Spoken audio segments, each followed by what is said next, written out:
Hello everyone, welcome to another episode of Building Lady Garnet, the first traditional trading wherry to be built since 1912. Now, a bit later on in this episode, the actual boat building work I'm going to be doing is on the 9-foot dinghy, which is going to be the tender for Lady Garnet. Regular viewers will remember that I started a series on showing how the dinghy was being built, and it was being built at the Sailing Club in Bourne End. But since I moved the dinghy from there here to the Wherry tent in Windsor, I haven't really done any work on it, and I need to push ahead and get it finished and out of the tent. So my sister Alexandra is going to be joining me, and we're going to put in some good work on the dinghy. Before that, though, I did promise that in this episode I would have an update on the silicon bronze bolts and on the grown oak bends. Now, you remember I was having a debate with myself on what kind of fastenings I was going to use, and ultimately had decided to use silicon bronze below the waterline and marine grade stainless steel above it. The next step was to actually buy the silicon bronze, so I spent a bit of time shopping around online looking for quotes, and then I received a quote from TAW Fasteners for the silicon bronze 3/4 inch rod, which I'm going to use to make the bolts for putting together the backbone. And it was a really good price. Russell sent me an email, and he said that he was about to place a big restock order, so he'd be able to get me a really good deal on it. And then also, being a very good businessman, he had a look at my videos and he said, well, is there any other silicon bronze that you are going to be needing during this process of building Lady Garnet? And so I sat down and I had to think about all the fastenings that I'm going to need for underwater, all the silicon bronze and all the copper as well. And emails went back and forth, and in the end, basically, I'm getting everything for underwater fastening from TAW Fasteners. I have to say, I highly recommend them. They were really good. Russell was brilliant, really good at always responding, very helpful throughout the whole process, and I told him I was really impressed and that I was going to make mention of this in the video because I think he deserved it. I think it was very professional. And yeah, I think they're great. So if you are looking for silicon bronze fastenings, I highly recommend TAW Fasteners. I put the link to their website in the video description below. So when is all the silicon bronze and copper going to be arriving then? So I've had an update from Russell just recently, and he's just waiting on the supplier to get it sent through to him. And that's not going to be too long, but that's fine anyway because I have lots of things that I need to be doing. I need obviously to finish up work on the dinghy. And then I still need to finish doing some work with the keel, with the hog, with the stem posts, the stern posts, the stem and stern knees. So all of those need to be done, and that's definitely going to take me a little while. So I've got lots of things to be getting on with before I actually need the silicon bronze bolts. Now, I mentioned, of course, the stem post, the stem knee, and the stern knee, and of course I'll remember that those are the big grown oak bends that I'm trying to get. Now, I was hoping that I would have an update on them. I still don't quite have an update. I'm actually expecting right now my phone to ring to tell me what the price is going to be, and I was hoping to arrange by the end of the week to go and pick them up from Norfolk. But we'll see. Maybe by the end of the video I will have more of a definite update on those because I'm getting to a stage where I really need them. So hopefully that will get sorted fairly soon. But anyway, moving on from that, it's time to get to work on the dinghy.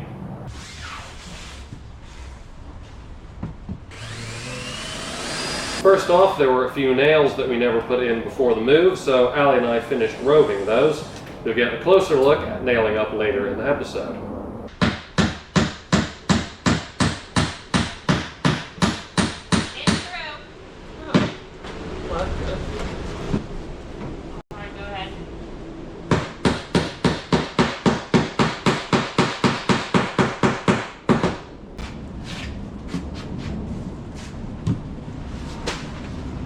Ready? Ready.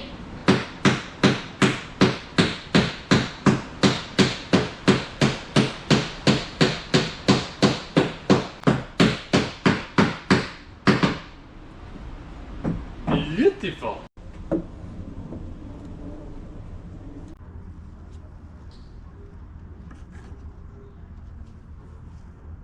Next on the agenda was the thwart knees. I started by using an offcut of ply and spiling the shape of the inside of the planks onto it. and then transferred those lines onto a piece of sapele, or African mahogany.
Before fastening in the knees, I used slotted silicon bronze screws to fasten in the thwarts.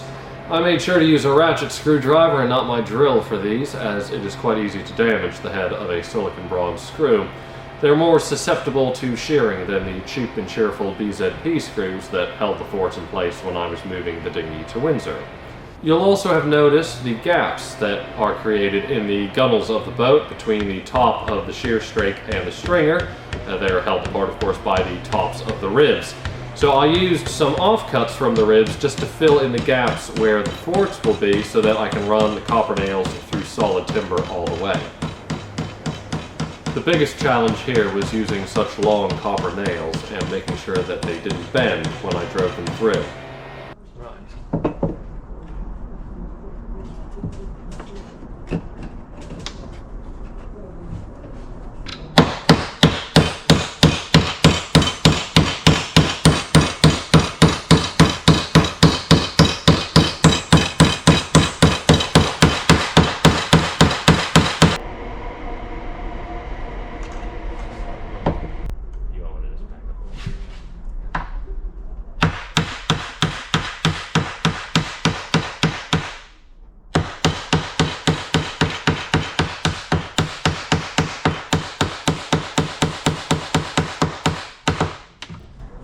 Let's pull it in beautifully.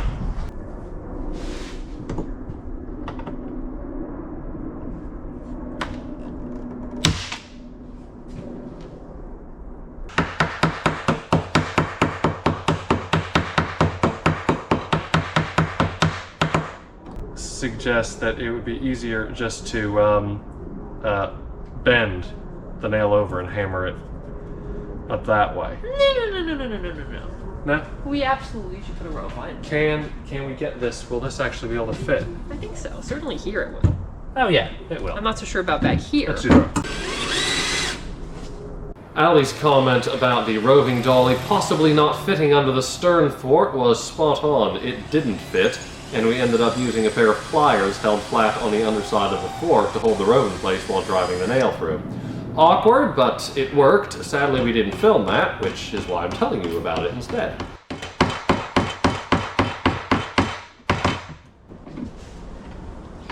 Okay. Looks great. Here's your flippers. Thank you.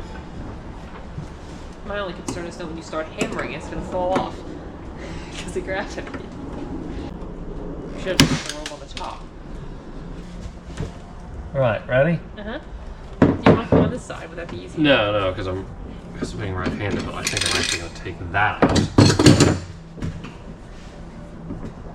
Right, you ready? Mm-hmm.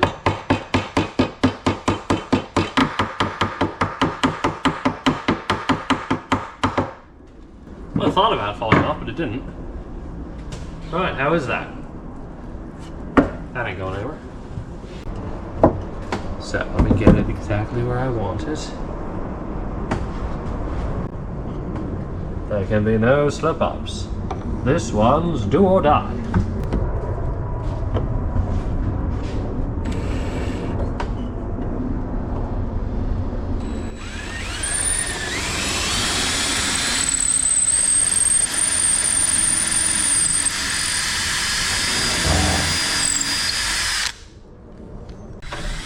I found that the 3.5mm drill bit was a whisker too small and increased the risk of bending the nail when driving, so I started clearing the pilot hole a bit more with the bit.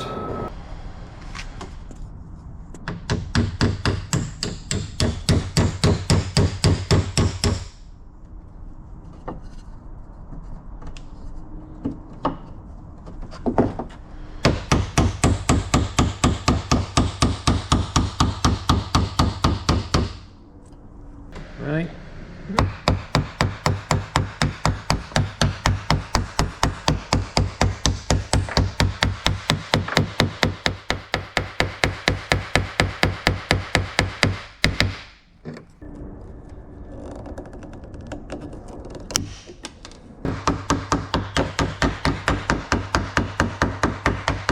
That's good enough. Does that look about the same as the other ones? Yeah, I think so.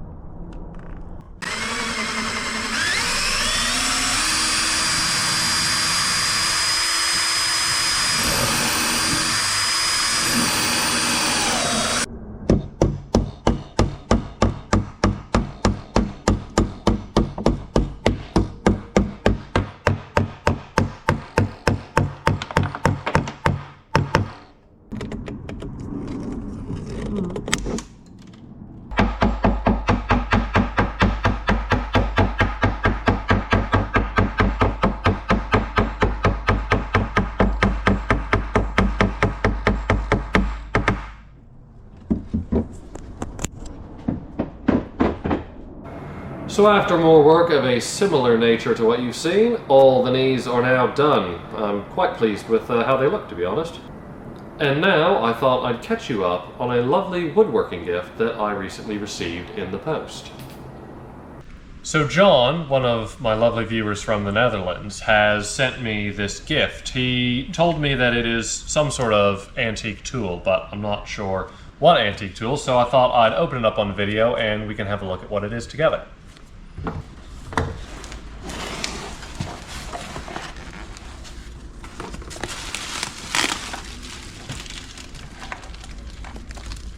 Well, seems to be several things.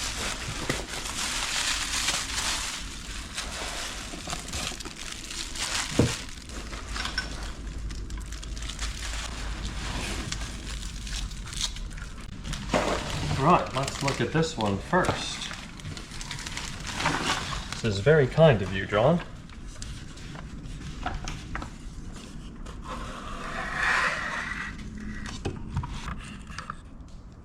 So these are attachments for the sole of the plane.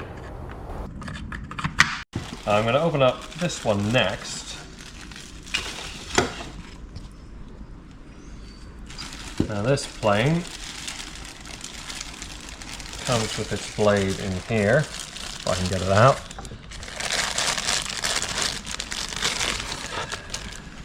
And the wedge as well. Just interesting little design on it there, which it almost looks to me like it's been part of a full plane blade that's been cut in half.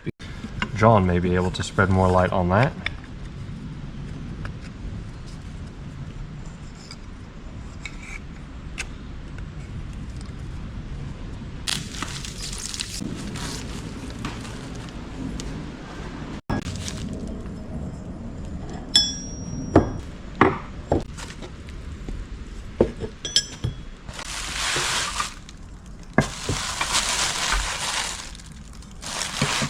So you can see these go together. They've got the markings, so that's 2 1/4, so that's the 2 1/4 one. And this is 4 1/2. And here's the 4 1/2. Ooh, this is beautiful. Look at this. That is lovely. And you may be wondering how exactly these all fit together. Well, I will show you. First I'm going to take these out again.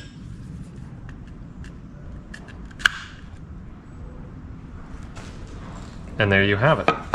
If we take, say, this one, which is the 2 3/4 one, All we have to do is line up the screws and then snap it on, and it is exactly the same for this one and these.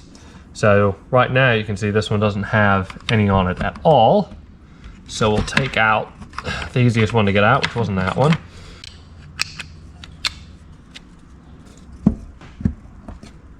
There we go, nice snug fit.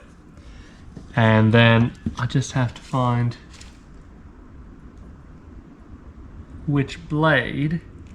So I think that this is the one that corresponds with this one, and the reason I say that is that I'll show you a couple of them.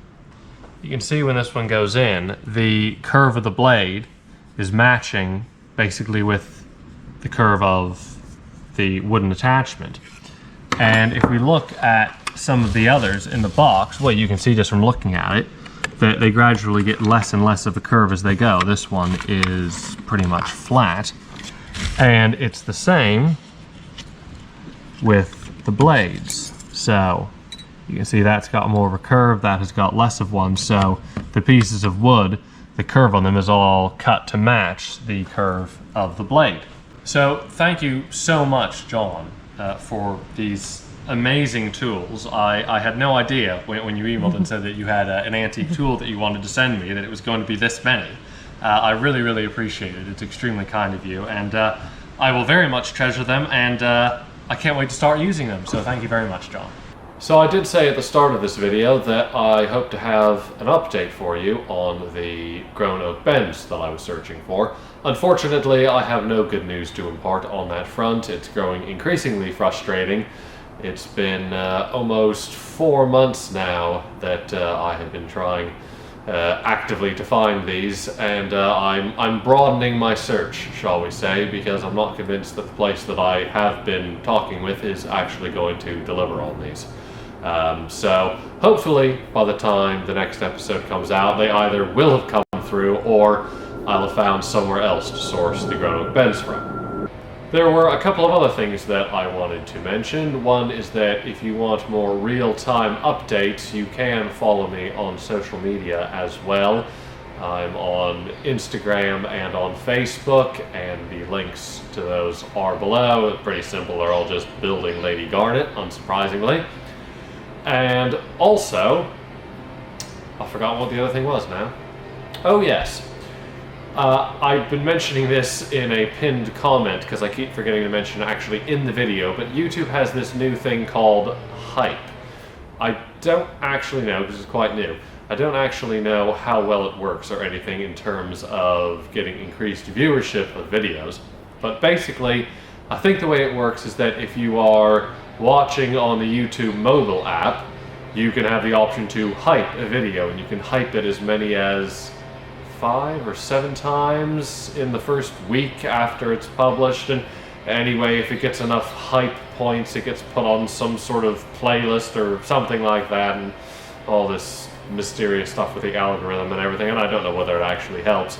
But if you are watching on the mobile app, if you can hype the video, and I'll let you know if it makes any sort of difference. The last few videos actually have been doing a little bit better than the previous ones. I think that's probably mainly to do with the fact that I've actually started building Lady Garnet, which is more interesting. It's more interesting for me to film, and I'm sure it's more interesting for you all to watch.